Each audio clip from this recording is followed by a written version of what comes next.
తెలంగాణలో group 1 నియామకాలపై suspense కొనసాగుతోంది. నియామక పత్రాలపై స్టే ఉత్తర్వులు ఎత్తివేసేందుకు హైకోర్టు నిరాకరించింది. పూర్తి స్థాయి విచారణ జరగకముందే గ్రూప్ 1 నియామకాలకు గ్రీన్ సిగ్నల్ ఇవ్వలేమని స్పష్టం చేసింది హైకోర్టు. గ్రూప్ 1 నియామకాలపై గత నెలలో ఇచ్చిన స్టేని ఎత్తివేసేందుకు హైకోర్టు నిరాకరించింది. స్టే ఎత్తివేసి నియామకాలకు అనుమతిస్తే ఇక ఆ తర్వాత విచారణ జరిపిన అర్థం లేదని అభిప్రాయపడింది.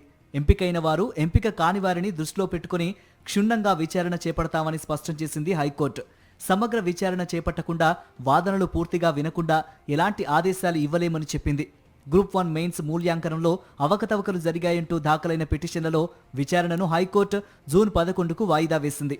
హైకోర్టు అడ్వకేట్ రచనారెడ్డి పిటిషనర్ల తరపున వాదనలు వినిపించారు. అయితే పారదర్శకంగా పరీక్షలు నిర్వహించామని చెబుతున్న కమిషన్ వద్ద మెయిన్స్ పరీక్షలు ఎందుకు రాశారో ఖచ్చితమైన వివరాలు ఇప్పటికీ లేవని వాదించారు. బయోమెట్రిక్ తీసుకున్న తర్వాత కూడా లెక్కల్లో తేడా ఎందుకు వస్తుందని ప్రశ్నించారు. కొన్ని సెంటర్ల నుంచి 10% మంది ఎంపికయ్యారని వివరించారు రచనారెడ్డి. తెలుగు, ఉర్దూ, ఇంగ్లీష్ మీడియాల్లో మెయిన్స్ పరీక్ష నిర్వహించగా ఆయా మీడియం పేపర్లను ఆయా సబ్జెక్టుల్లో నిపుణులైన వారే దిద్దారా అనే వాటికి వివరాలు లేవని తెలిపారు. ఇలాంటి వివరాలు కమిషన్ ఎక్కడా పేర్కొనలేదని వాదించారు. టీజీపీఎస్సీ తరఫున న్యాయవాది పిఎస్ రాజశేఖర్ వాదనలు వినిపించారు. కొందరు తప్పుడు డాక్యుమెంట్లతో పిటిషన్లు వేస్తున్నారని వివరించారు.